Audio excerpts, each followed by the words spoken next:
Bueno, nuevamente bienvenidos. Aquí va el intro del blog, así que ya nos vemos.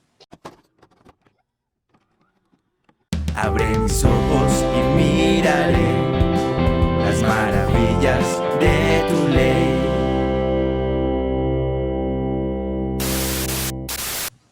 Continuando con este preguntas y respuestas, vamos a pasar a un tema muy interesante. En este caso vamos a contar con la participación de Juli. Y la pregunta es, y la hace Vanessa Reina: ¿las mujeres pueden liderar o pastorear una iglesia? Listo. Bueno, para responder a esta pregunta, quisiera que comenzáramos desde el libro de Génesis para poder ver el diseño original de Dios para este tema. Entonces, en Génesis, en el capítulo 2, versículo 7, dice que Jehová Dios formó al hombre del polvo de la tierra y sopló en su nariz aliento de vida, y fue el hombre un ser viviente. Entonces, lo primero que podemos ver acá es que Dios crea primero al hombre, a Adán, ¿cierto? En el versículo 18 de Génesis capítulo 2, dice: y dijo Jehová Dios, no es bueno que el hombre esté solo, le haré una ayuda idónea para él.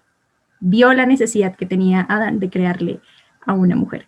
Y de la costilla que Jehová Dios tomó del hombre, hizo una mujer y la trajo al hombre. Entonces, desde ahí ya podemos ver cuál fue el orden de Dios en la creación, ¿cierto? Primero creó a Adán, luego creó a Eva.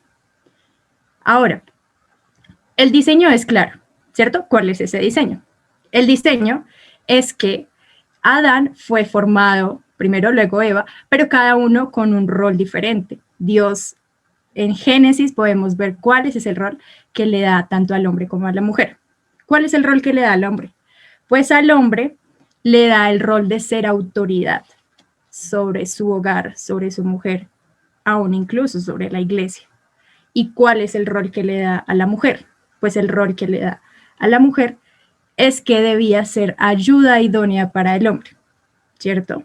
Por lo tanto, no le está diciendo a la mujer que debía ser autoridad sobre su hogar o sobre el hombre, sino que ese rol se lo está dando al hombre, no a la mujer. Ahora, quiero que tengamos algo muy en claro, y es que el hecho de que el hombre tenga autoridad sobre la mujer no quiere decir que la mujer tenga menos valor o menos importancia delante de Dios, ¿cierto? Al contrario, tanto mujer y hombre son súper importantes para Dios. ¿Por qué? Porque se nos dice aquí en el libro de Génesis que Dios le dio su imagen tanto al hombre como a la mujer. A ambos los creó a su imagen y semejanza, ¿cierto? Por lo tanto, tanto el hombre como la mujer tenemos una responsabilidad grandísima, y es reflejar la imagen de Dios. Entonces, desde ahí, me gustaría que como mujeres, en verdad, tuviéramos muy en cuenta esto, porque Dios no nos creó siendo menos que el hombre, ¿cierto? Al contrario, creo que también nos dio esa misma responsabilidad que le dio al hombre, y es reflejar su imagen porque nos hizo a su imagen y semejanza. Entonces, que el hombre haya sido dada la responsabilidad de ser autoridad no quiere decir que la mujer tome un rol pasivo. No quiere decir, entonces es el hombre quien tiene que proveer, es el hombre quien tiene que hacer, es el hombre quien tiene que liderar en la iglesia, es el hombre el que tiene que pastorear, entonces la mujer no hace nada, ¿cierto? No. Entonces vayamos un momentico a 1 de Timoteo 2, 12 al 13. ¿Vale? Entonces en 1 de Timoteo 2, 12 al 13, ¿qué nos dice Dios? Nos dice que Él no le permite a la mujer enseñar, ni ejercer dominio sobre el hombre, sino estar en silencio. Y viene la explicación, que es lo que venimos hablando. ¿Por qué? Porque Adán fue formado primero, después Eva. Entonces ahí va mi punto. Y es que el hecho de que esa responsabilidad se le haya dado al hombre, ¿sí?, de enseñar en la iglesia, de pastorear en la iglesia, de liderar en la iglesia, no quiere decir que la mujer quede a un lado y pues simplemente no haga nada, ¿cierto? Vuelvo y digo, se nos ha dado una responsabilidad muy importante también a nosotras como mujeres, y es reflejar la imagen de Dios, Ahora, ¿cómo reflejamos la imagen de Dios? Pues es que el Señor es muy misericordioso y maravilloso y nos ha dado miles de posibilidades para hacerlos. Entonces, ¿cuál es una de esas responsabilidades que Dios nos ha dado? Y es uno, pues debemos enseñar en nuestro hogar a nuestros hijos, ¿cierto? Vuelvo y digo, que el hombre sea autoridad en el hogar no quiere decir que la mujer pues no deba también cumplir esa responsabilidad de enseñar a sus hijos y guiar a sus hijos en amonestación al Señor. 2, la Biblia nos habla de que las ancianas, las mujeres con una vasta experiencia, enseñen a las más jóvenes. Por lo tanto, tú como mujer, pues enseña a mujeres de tu congregación, llévalas a la palabra, ¿sí? Forma un grupo donde puedas enseñarles a ellas. 3, Jesús en su gran comisión que nos manda, id y haced discípulos. Mujer, eso también es para ti, ¿sí? También debes ir y hacer discípulos. Eso no es solamente responsabilidad del hombre porque también ha sido dada a ti. Entonces creo que, bueno, no son muchos los que di, pero el Señor nos ha dado también muchas responsabilidades a nosotras como mujeres. Y creo que el hecho de que no podamos liderar o enseñar una iglesia no quiere decir que nos volvamos inútiles en la iglesia, no quiere decir que nos volvamos inútiles para el cuerpo de Cristo. Al contrario, creo que como mujeres el Señor también nos ha dado grandes responsabilidades y una de ellas, pues, por ejemplo, es ir y hacer discípulos. Así que no te quedes quieta, no te quedes pensando, ¿por qué no puedo ser líder en mi iglesia? ¿Por qué no puedo enseñar? No, más bien ponte a pensar, ¿cuál es la responsabilidad que Dios te ha dado? Y pues, hazlo. Gracias, Juli. Gracias por la respuesta a esta pregunta. Gracias por esa respuesta de gran contenido bíblico para que pues, las mujeres que nos están viendo puedan considerar cada uno de los puntos que Juli ha expuesto y nosotros como hombres también podamos ver esto de una manera sabia, porque el valor de las mujeres delante de Dios es enorme. El de nosotros definitivamente no es mayor. Le voy a dar paso a Dani Cardona, que va a dar algún otro argumento para la respuesta a esta pregunta. Bueno, más que argumento para la respuesta a esa pregunta, es un apoyo al sentido de que no estamos hablando, estamos hablando en algo de una función dentro de la iglesia y una autoridad, más no algo de dignidad, por decirlo así, que si algo es más digno, menos digno. Y para ver eso podemos ver la misma Trinidad en cuanto que en las tres personas de la Trinidad, Padre, Hijo, Espíritu Santo, también se ve tanto autoridad como sometimiento. Por ejemplo, en Juan 10:21 dice que Dios envió al Hijo al mundo y luego el Hijo luego de resucitar, les dice a los discípulos que Él envía al Espíritu Santo. Y sin embargo es cuestión de la función de cada persona dentro del plan divino y no algo de dignidad. No es que el Hijo sea menos digno de gloria que el Padre y el Espíritu Santo sea dos veces menos digno de gloria que el Padre. No, las tres personas son Dios y son totalmente dignos de todo nuestro honor, gloria y alabanza. Listo, gracias Dani. Y ahora damos paso a Johnny. Bueno, sí, yo quiero apoyar este tema hablando acerca de 1 Timoteo 3. En esta carta que Pablo le escribe a Timoteo, le dice cuáles son las funciones de un obispo y de un diácono, ¿sí? En este capítulo 3. Y dice lo siguiente: se dice y es verdad que si alguno desea ser obispo, a noble función aspira. Así que el obispo debe ser intachable, esposo de una sola mujer, moderado, sensato, respetable, hospitalario, capaz de enseñar. Cuando se refiere al obispo, si nos damos cuenta, ahí dice esposo de una sola mujer. El obispo es el que, no quiero decirlo como por importancia no, sino como que era el que tenía la función de liderar la iglesia, de dar la enseñanza. No es cuestión de que sean niveles ni que la mujer esté por debajo del hombre, absolutamente. Simplemente es que Dios nos dio funciones y Él espera que las cumplamos dentro de la iglesia. Y hay algo que ya es como como una convicción personal, y es que yo prefiero que una mujer evangelice a una mujer y enseñe a una mujer a que un hombre lo haga con una mujer. ¿Por qué? Porque por encima de que pues ya somos hijos de Dios, tenemos una relación con Dios, también está el hecho de que todavía somos carne. Y por cuidado de del hombre y de la mujer, es bueno que la mujer sea la que evangelice a una mujer y le enseñe a una mujer, así como un hombre a un hombre, porque somos carne y simplemente podemos llegar a recaer en la tentación. Gracias, Johnny, por tu aporte y una última intervención en esta pregunta. Dale, Santi. Listo. Quiero añadir un poco algo a lo que decía Julia en la respuesta principal. Y es que a veces, no solo las mujeres, sino creo nos pasa a la mayoría de cristianos, nos centramos más en lo que no podemos o no nos dejan hacer que en lo que sí podemos hacer. Y por centrarnos en eso que no nos dejan, no vemos la riqueza de lo que sí nos mandan a hacer y las bendiciones que conlleva y trae.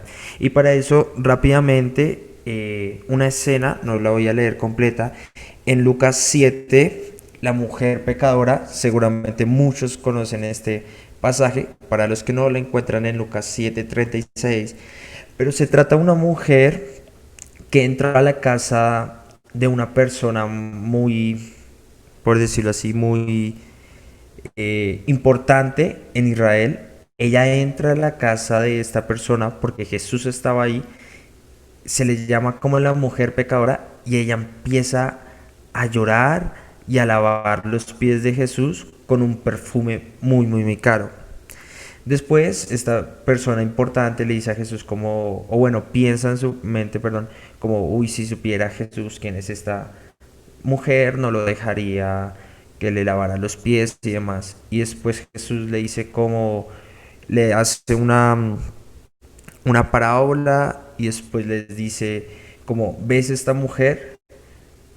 Cuando yo llegué, tú no me lavaste los pies. Yo llegué y esta no ha cesado de besar y llorar a mis pies. Dice el versículo 46, no ungiste mi cabeza con aceite, mas está ungido con perfume en mis pies.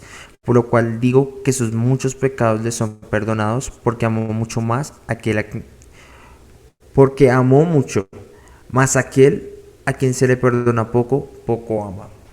Y hago mención de esta escena un poco para decir, las mujeres tienen una sensibilidad hacia Cristo que, que personalmente a mí me conmueve. Entonces es más bien un ánimo, agregando lo que decía Julia, a pensar en aquello que podemos hacer y aprovecharlo al máximo, porque creo que las mujeres, si tal vez Dios, como decía Johnny, son funciones, si no les dejo hacer es porque lo que les dejó hacer, lo que les permite hacer, da más bendiciones para sus vidas propias que dirigir en la iglesia o pastorear.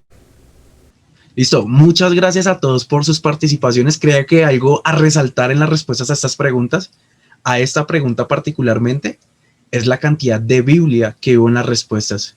Así que es importante considerar que no son tanto opiniones como el mismo contenido bíblico que hay acerca del tema.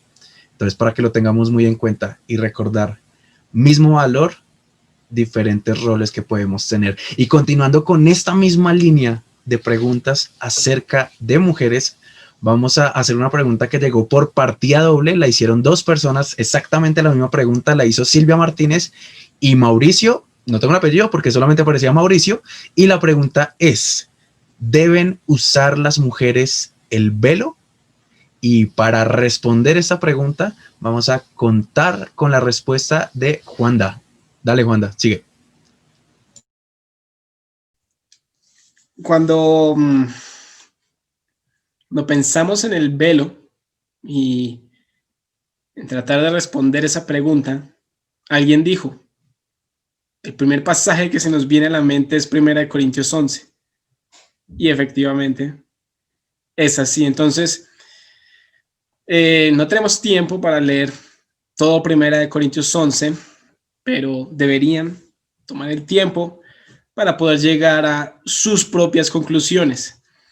Lo que voy a hacer va a ser presentar dos formas de ver el uso del velo en la mujer y que cada uno decida y escoja qué decisión tomar, qué postura mantener o cómo pensar acerca del velo.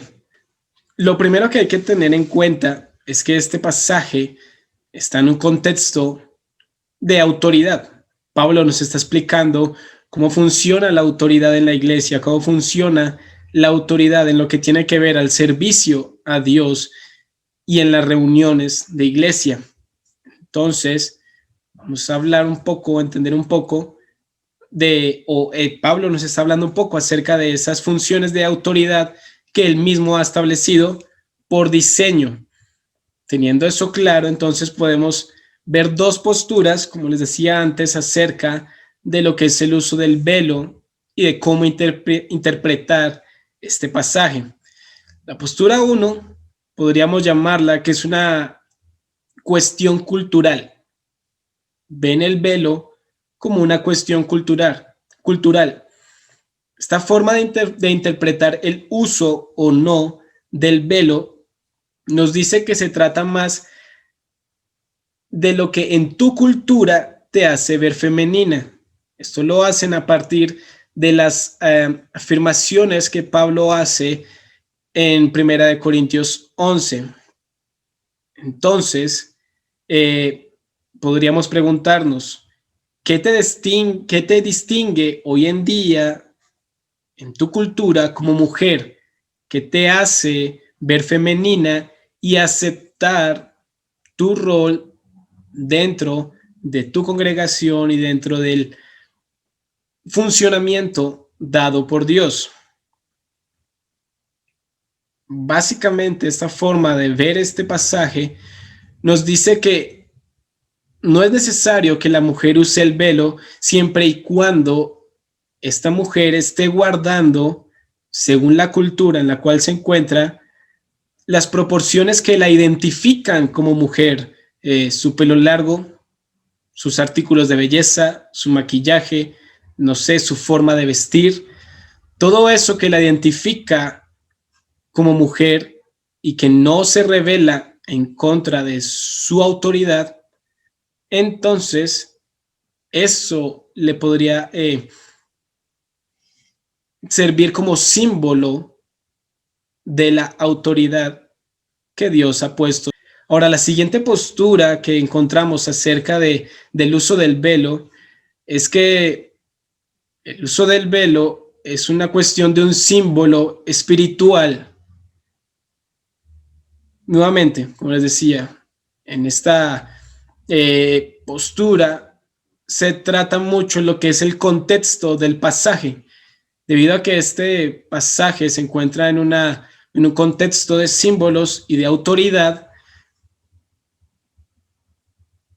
Podríamos entonces preguntarnos, ¿cuál de esos símbolos que Pablo nos está presentando, esos símbolos son la cabeza, el pan y el vino, que si lees 1 Corintios 11 vas a poder identificarlos?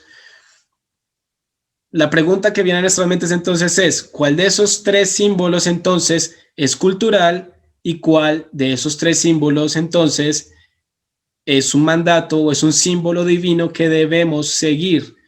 Debido a que las normas de interpretación bíblica nos llevan a no descontextualizar el pasaje, tendríamos entonces que decir o que los tres símbolos son culturales o que los tres símbolos son espirituales y que son un mandato divino por Dios. Imagínense el escándalo que podría llegar a ser una cena del Señor sin la copa o sin el pan, porque afirmamos o creemos que es algo cultural.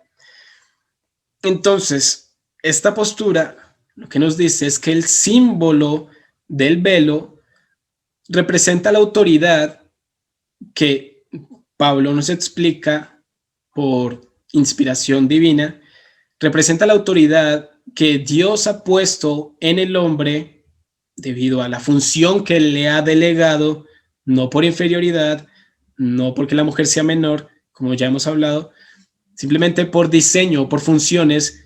El hombre es autoridad y el velo demuestra en la mujer sumisión a esa autoridad que Dios le ha dado al hombre. Por eso también Pablo entonces dice que le es una afrenta al hombre cubrirse la cabeza. La mujer entonces y el uso del velo, según esta postura, deben ir de la mano mientras se estén en un proceso de servicio al Señor. Como les dije, presento las dos posturas, presento las dos posiciones de la forma de ver el velo y cada quien puede tomar una decisión frente a estas posturas. Lo que sí hay que dejar en claro es, o con lo que quisiera terminar, es con lo que Pablo nos dice en el versículo 16. Pero si alguno parece ser contencioso, 1 Corintios 11, versículo 16, pero si alguno parece ser contencioso, nosotros no tenemos esa costumbre, ni la tienen las iglesias de Dios. Gracias, Juanda, por tu respuesta y expresarnos estas dos posturas que hay con respecto a este tema. Y bueno, vamos a darle el paso a Dani Cardona para que pueda complementar un poco. Sí, pues simplemente quiero decir que es muy importante que tomemos el tiempo, como dice Juanda, de estudiar 1 Corintios, y pues especialmente capítulo 11, que es el tema que hablamos. Y bueno, tener una postura bíblicamente sustentada, y eso es muy importante, pero unos capítulos antes, en 1 Corintios 8:1, dice que el conocimiento envanece, pero el amor edifica. Eso no nos llama entonces voy a dejar de estudiar porque no quiero envanecerme. No es el punto, sino a mostrar amor incluso sobre lo que sé. ¿A qué voy con esto respecto al tema que estamos hablando? Y es que no creo que Dios haya enviado a su Hijo a morir en la cruz para ver a las mujeres usando o no usando el velo, ¿sí? Y es más importante que eso, mostrar amor. Entonces, si tú después de estudiar 1 Corintios 11 llegas a la conclusión de que no, personalmente como mujer no vas a usar el velo, pero llegas tal vez en alguna ocasión a una iglesia donde todas las mujeres usan velo y están claramente incómodas porque tú no lo tengas, por amor a ellas es mejor que te pongas un velo, ¿sí me hago entender? Con este tipo de temas es muy importante tener convicción, pero más importante mostrar amor ante las otras personas, y es mejor amar que envanecerse con el conocimiento. Y también Romanos 2, 28 y 29 nos recuerda, ahí nos dice como usted no es verdaderamente un judío por nacer, por tener una herencia judía, por estar circuncidado, sino usted es un judío por tener un corazón recto a los ojos de Dios. Es decir, no quitarte o ponerte el velo no te va a hacer una mujer más justa delante de Dios. Sin embargo, sí es importante tener una postura bíblica al respecto. Listo. Gracias, Dani, por el aporte a la respuesta a esta pregunta. Y bueno, vamos a pasar a otra pregunta demasiado interesante que puede generar cierta controversia, que tiene muchas posturas, diferentes posturas dentro de las iglesias y dentro de las personas en general. Y esta pregunta la hace Vanessa Reina y dice: ¿qué dice Dios sobre los tatuajes? Honestamente, cuando vi esta pregunta, yo dije, yo quiero responder. Porque, bueno, podría decirles que del grupo que estamos acá, el único que tiene tatuajes soy yo. Quizás puedan pensar en que eso va a traer parcialidad en mi respuesta, pero espérenme, termino y se van a dar cuenta de que definitivamente no la tiene. Bueno, quisiera empezar respondiendo la pregunta explícita y después dar algunos puntos al respecto. Lo primero que voy a traer a colación es el si no estoy mal, es el único pasaje que habla acerca de los tatuajes de forma específica, de forma explícita. Y este versículo o este pasaje está en Levítico capítulo 19, versículo 28, perdón, que dice, en Reina Valera dice así: y no haréis rasguños en vuestro cuerpo por un muerto, ni imprimiréis en vosotros señal alguna, yo, Jehová. Ahora lo voy a leer en Nueva Versión Internacional por si está un poco enredado. Y dice, no se hagan heridas en el cuerpo por causa de los muertos, ni tatuajes en la piel. Yo soy el Señor. Bueno, ¿qué dice la Biblia al respecto? Eso que acabamos de leer. Explícitamente eso, literalmente eso. Ahora, leído únicamente este versículo, se ve clara y literal la orden de no hacerse tatuajes. Pero si leemos un par de versículos atrás, vemos que también se ordena no comer cosa alguna, por ejemplo, que contenga sangre, no cortar el cabello, no tener un corte de cabello que sea de forma circular, ni siquiera despuntarse la barba para el caso de los hombres. ¿Por qué traigo estos ejemplos en esta cuestión? Bueno, porque aquí preguntaría, ¿quién considera, vamos a dejar de lado un momentico lo de los tatuajes y les voy a preguntar, ¿quién considera que afeitarse la barba o tener un peinado de X o Y manera es pecado? ¿Listo? La respuesta se la hace cada quien en su mente. Y bueno, digo esto porque a consideración personal, creo que usar únicamente este pasaje para decirle a alguien tatuarse es pecado sería algo un poco parcial, sin todo el fondo que puede tener una respuesta a este tema. Y bueno, es importante también aclarar que en este punto histórico Dios está dando una serie de instrucciones, algunas son morales y otras son de formas. En estas cuestiones que se ven en este pasaje, hay que tener en cuenta que en este punto, en este contexto, en el contexto cultural del momento, había otros pueblos y otras culturas que tenían prácticas paganas para adorar a otros dioses, y entre esas prácticas estaba el hacerse heridas en el cuerpo, herirse o imprimirse cosas en la piel, o pues lo que llamamos tatuarse. Lo mismo cuando se refería al tema de los peinados circulares y al tema de la barba, eran cosas que tenían que ver con religiones paganas o con ciertas sectas que practicaban cosas que tenían que ver con esto, y Dios les estaba diciendo, ustedes sean diferentes. Ustedes no hagan esto porque ellos hacen eso para adorar a sus dioses. Ustedes no son como ellos. No hagan lo mismo. Eso es lo que Dios le está diciendo al pueblo de Israel. Obviamente, este pasaje está lleno de muchas más cosas, de mandamientos y de expresiones que son de gran bendición para nosotros. Pero quisiera referirme específicamente a esto, ya dejando a un lado lo del peinado circular y lo de la barba, centrándonos únicamente en el tema del tatuaje. Entonces, es claro, eran prácticas con un simbolismo religioso pagano, el tema de los tatuajes. Por eso en ese momento se da esta orden, en este contexto y en este tiempo. Por eso, pues, algunas de estas partes, ahí sí me refiero a lo del peinado y a lo de la barba, leídas hoy en nuestro hemisferio, en Occidente, con una cosmovisión cultural completamente diferente, pues algunas de estas instrucciones resultan un poco extrañas. Y pues lo que da claridad es la descripción del mismo contexto del momento. Y bueno, con eso quiero cerrar tema levítico. Eso respondería a la pregunta, ¿qué dice la Biblia explícitamente sobre el término tatuaje? A este punto alguno dirá que, bueno, que este muchacho está diciendo eso y está diciendo que tatuarse está bien. Y claro, pues como yo tengo tatuajes, entonces estoy buscando la forma de excusarme. Y pues aquí la respuesta también es no.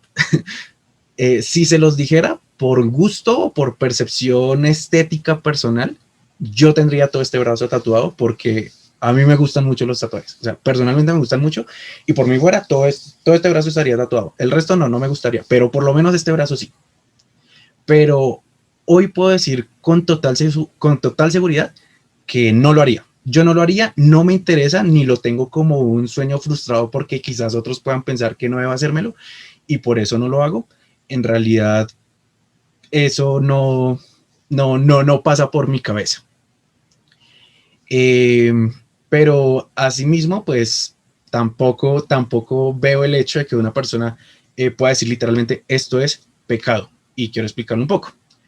Hoy creo yo, espero estar un poco más maduro al punto en el que decidí tatuarme.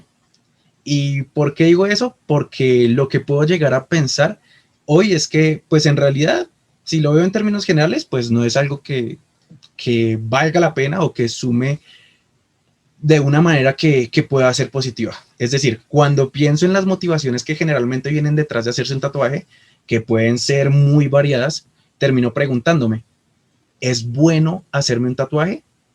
Y creo que si ya hago la pregunta de esta manera, pues la percepción puede cambiar un poco más y puede darme un poco más de luces acerca de la decisión final en cuanto a este tema. Entonces, yo creo que si alguien considera, y aquí ya estoy hablando de opinión, si alguien considera el hecho de hacerse un tatuaje, debe con humildad y dispuesto a que Dios le hable, echarle un vistazo a 1 Corintios 10. Eso les doy el primer tip. La persona que quiera tatuarse, 1 Corintios 10, le hace eso. Entonces, aquí quiero decir algunos de los puntos que se ven acá, sin nombrar explícitamente los versículos, porque esto es a lo largo de todo el capítulo. Y bueno, digamos, llegarse a la conclusión, tal vez hacerme el tatuaje me es lícito o me es permitido. Entonces, aquí llegan más preguntas. ¿Me conviene? ¿Edifica hacerme algún tatuaje? ¿Puedo cargar a otros con esta acción? ¿Hago esto para honrar al Señor? ¿Podría ser tropiezo para alguien de pronto inmaduro espiritualmente el que yo me haga un tatuaje? Si asisto de pronto a una iglesia donde la posición sobre el tema es no tatuarse y aún así decido hacerlo, ¿estaría bien yo? ¿O en realidad yo sería un rebelde que prioriza mi propio parecer o al hecho de poder servir? Aquí es donde uno preguntaría, ¿cuál es la motivación para hacerse un tatuaje? ¿Cuál sería tu motivación si consideras hacerlo? Creo que es alguna respuesta que hay que hacerse objetivamente delante de Dios. Yo personalmente no me la hice muy objetiva. Yo desde mucho tiempo he considerado que he podido estudiar la Biblia y creo que uno de los errores que podemos tener algunas personas que vamos avanzando en el estudio de la palabra es que buscamos esas cosas que manipuladas pueden dar conveniencia hacia lo que nosotros queremos hacer. Ahí la dejo, no sé, no creo que sea lo único que le pasa, pero sé que es así. Y este tema para mí fue de esa manera. Me excusé en el hecho de que como Levítico, ya el contexto de Levítico, bueno, no, definitivamente no va por ahí la cosa. Entonces, pues manipulé otras cosas, motivaciones y todo eso para poder hacerlo. Y bueno, en realidad creo que esto terminó siendo una decisión demasiado torpe. Y definitivamente tenemos que ir delante de Dios y mirar si Él aprobaría algo como esto. Y bueno, al ser esto último un ejercicio personal con Dios, creo que es Él quien nos daría la respuesta de acuerdo a tu caso personal, motivación singular y deseo de agradarlo a Él. Si eres creyente, siendo tu cuerpo templo del Espíritu Santo, ¿lo ves necesario? Dejaría esas preguntas, lo repito, como ejercicio personal. Creo que la convicción para hacer algo no debería ser simplemente concluir, no es malo, porque la Biblia no dice que sea malo explícitamente. Recordemos, y esto también está en 1 Corintios 10, hagamos lo que hagamos, hagámoslo para la gloria de Dios. Ahora, un último comentario para quienes radicalmente tienen la convicción de que es pecado. Bueno, hay que tener cuidado con juzgar a un hermano o a otra persona, al prójimo, con un mal juicio y con un orgullo algo fariseo, por llamarlo de alguna manera, por el hecho de que el otro pueda llegar a tener un tatuaje. No sea que delante de Dios Él sea el aprobado buen siervo y fiel, y tú que no lo tienes, tal vez te estés quedando estancado donde no es. Creo que no podemos juzgar la espiritualidad de alguien por esto. Al contrario, yo personalmente conozco grandes creyentes, obreros usados por Dios de formas sorprendentes que tienen tatuajes realizados incluso siendo creyentes. Listo, y en este punto vamos a darle paso a Juanda, que va a mencionarnos algo acerca de este mismo tema de los tatuajes. Quisiera aprovechar que Dani realmente sembró una plataforma muy amplia y muy buena acerca de Levítico. Efectivamente, el Levítico es un pasaje que nos muestra un contexto específico y tiene una interpretación específica como digo, un contexto específico en el cual entender ese pasaje acerca de los tatuajes. Ahora, hay un pasaje en la Biblia que dice que la letra mata, mas el espíritu vivifica. Eso quiere decir que cuando nos centramos solo en lo que dice la letra, bueno, muy probablemente nos vamos a quedar sin la sustancia, sin lo que hay profundamente ahí escrito, sin el espíritu, sin la esencia de lo que hay en la escritura. Voy a retomar un poquito la idea de lo que Dani nos explicaba. La idea en Levítico era expresarle al pueblo, oigan, ustedes son diferentes a los pueblos que están alrededor suyo. Por lo tanto, ustedes no van a rapar sus sienes, no van a despuntarse la barba, no van a hacerse heridas por los muertos y no van a tatuarse, porque ustedes son un pueblo diferente. Ahora, ese es el espíritu que hay detrás de ese mandato. Ustedes son diferentes a los que están a su alrededor. Hasta ahí vamos bien. Ahora, la pregunta es, ¿podemos encontrar en el Nuevo Testamento ese mismo principio?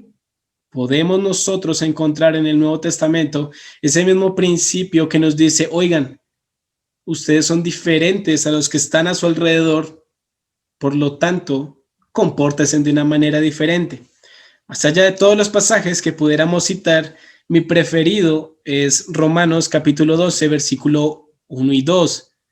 Específicamente el versículo 2 dice, y no os adaptéis a este mundo, no se conformen, no se metan en el molde del mundo, sino sean transformados mediante la renovación de vuestra mente, para que verifiquéis cuál sea la buena voluntad de Dios, agradable, buena y perfecta.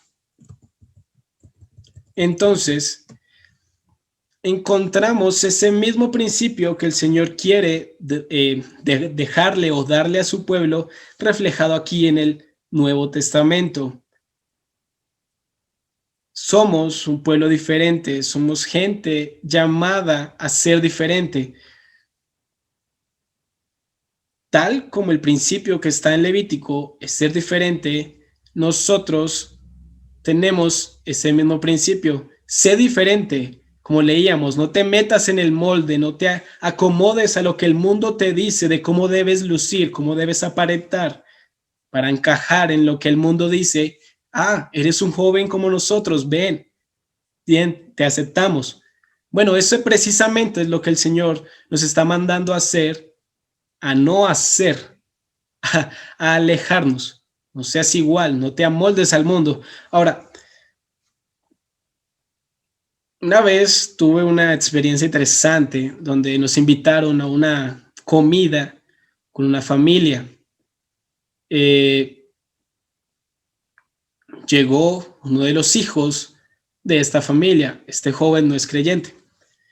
Y este joven llegó con sus tatuajes, con sus aretes, con sus uñas pintadas.